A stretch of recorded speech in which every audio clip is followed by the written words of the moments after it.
Kiprah Arya Penangsang. Oleh Damar Shashanka. Bagian 6 Strategi Adipati Adiwijaya. Setibanya di Pajang, Adipati Adiwijaya beserta rombongan disambut para pejabat dengan sukacita. Tak ada yang kurang dari jumlah rombongan, semua dalam kondisi baik dan selamat. Adipati Adiwijaya berkenan untuk beristirahat setelah menempuh perjalanan jauh.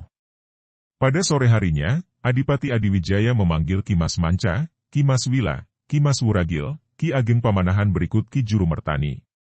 Di ruang khusus, dan tidak ada orang lain yang hadir selain ke-6 orang tersebut, Adipati Adiwijaya menyampaikan maksudnya. Sang Adipati berkenan meminta pemecahan mengenai kasus Arya Penangsang. Arya Penangsang tidak bisa terus-menerus didiamkan saja. Harus ada pihak yang berani bertindak. Dan tampaknya, hanya Pajang yang mampu menghadapi kekuatan Jipang. Yang menjadi masalah, posisi Pajang sangatlah terjepit. Pajang dipimpin oleh seorang adipati yang bukan Muslim. Dan tentu saja fenomena ini akan membuat Dewan Wali Sangha tidak menaruh simpatik. Searogan apapun Arya Penangsang, sekejam apapun dia, namun dia telah memegang 2 poin penting sebagai sendi kekuatannya. Pertama, jelas dia seorang Muslim, kedua, Sunan Kudus berada di belakang dia.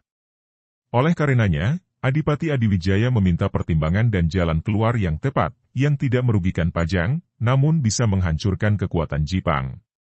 Ki Mas Manca mengusulkan agar sang Adipati tidak gegabah berhadapan secara langsung dengan Arya Penangsang. Ki Mas Manca telah mendengar kabar bahwa di pesantren Kudus, sang Adipati hampir saja kehilangan kontrol diri. Jika memang hendak berhadapan dengan Arya Penangsang, lebih baik menggunakan kekuatan ketiga. Ki Mas Wila dan Ki Mas Wuragil membenarkan pendapat Ki Mas Manca.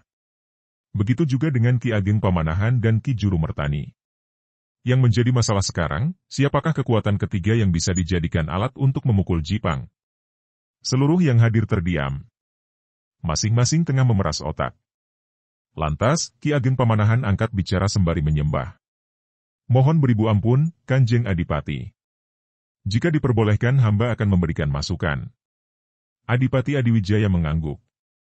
Menurut saya, lanjut Ki Ageng Pamanahan, tidak ada lagi kekuatan dahsyat yang mampu menghadapi Jipang kecuali kekuatan Pajang. Tak ada jalan lain, tak ada kekuatan lain yang akan sanggup melakukannya. Oleh karenanya, kita tidak bisa mengharapkan daerah lain tampil secara mandiri berhadapan dengan Jipang. Semua yang hadir mengerutkan dahi mendengarnya. Mau tidak mau, pasukan Pajang sendiri harus bergerak. Namun, semua yang hadir menunggu. Sebaiknya, pasukan Pajang harus melepas busana keprajuridan Pajang. Pasukan Pajang harus melepas identitasnya sebagai pasukan Pajang. Harus ada daerah lain yang berani tampil ke depan untuk mengakui bahwa pasukan Pajang yang tengah bergerak menggempur Jipang berasal dari daerahnya. Jika telah terjadi perang terbuka, menang atau kalah, maka Pajang tidak akan terbawa-bawa. Tertegunlah seluruh yang hadir.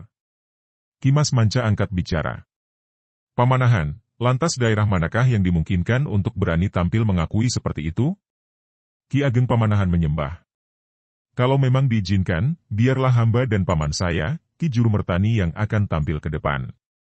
Biarlah kami atas nama daerah Sela, memimpin pasukan Pajang melakukan perang terbuka dengan Jipang Panolan. Biarlah terdengar kabar, Jipang Panolan tengah berperang dengan Sela. Seluruh yang hadir menghela nafas berat. Suasana hening untuk beberapa saat. Ki Mas Manca kemudian angkat bicara. Daerah Sela identik dengan Kanjeng Sunan Kalijaga.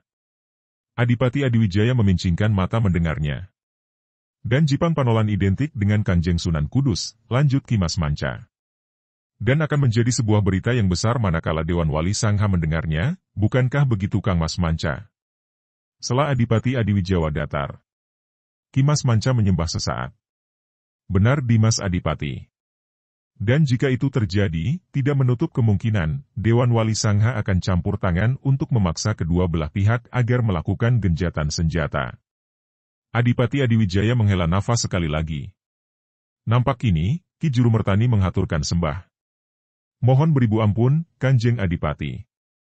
Jika boleh saya hendak menghaturkan pendapat. Adipati Adiwijaya mengangguk mempersilakan.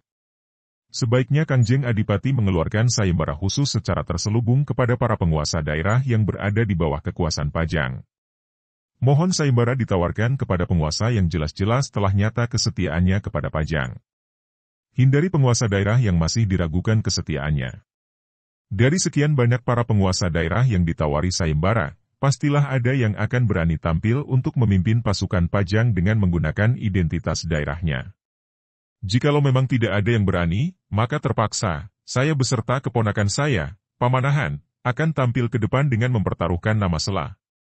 Saya berjanji, saya akan memotong kepala harimau terlebih dahulu agar peperangan tidak berjalan berlarut-larut. Arya Penangsang, saya pastikan harus tewas terbunuh terlebih dahulu. Sehingga jika kemudian Dewan Wali Sangha ikut campur memaksakan agar terjadi gencatan senjata, maka di saat gencatan senjata terjadi, Arya Penangsang harus telah mati. Ki Mas Manca meragukan kata-kata Ki Jurumertani. Jurumertani, yakinkah kamu dengan ucapanmu? Ki Jurumertani menyembah.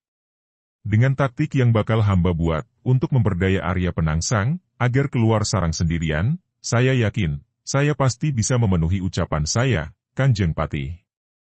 Ki Mas Manca mengangguk-angguk, lantas dia menoleh ke arah Adipati Adiwijaya.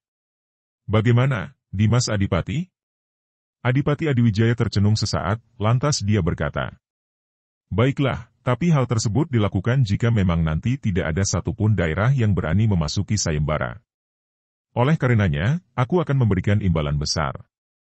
Yaitu, siapa saja yang berani mengakui pasukan yang bakal menggempur Jipang berasal dari daerahnya dan berhasil mematahkan kekuatan Jipang, maka aku akan memberikan hutan Mentaok dan daerah Pati sebagai imbalannya. Keputusan telah diambil. Tidak menunggu waktu lama, atas perintah Adipati Adiwijaya, Ki Mas Manca segera memerintahkan juru tulis Kadipaten untuk membuat surat-surat undangan resmi. Surat-surat undangan yang bakal dikirim kepada para penguasa daerah yang berada di wilayah kekuasaan Kadipaten Pajang. Pada hari yang telah ditentukan, mereka harus datang ke Kadipaten Pajang atas perintah Adipati Adiwijaya.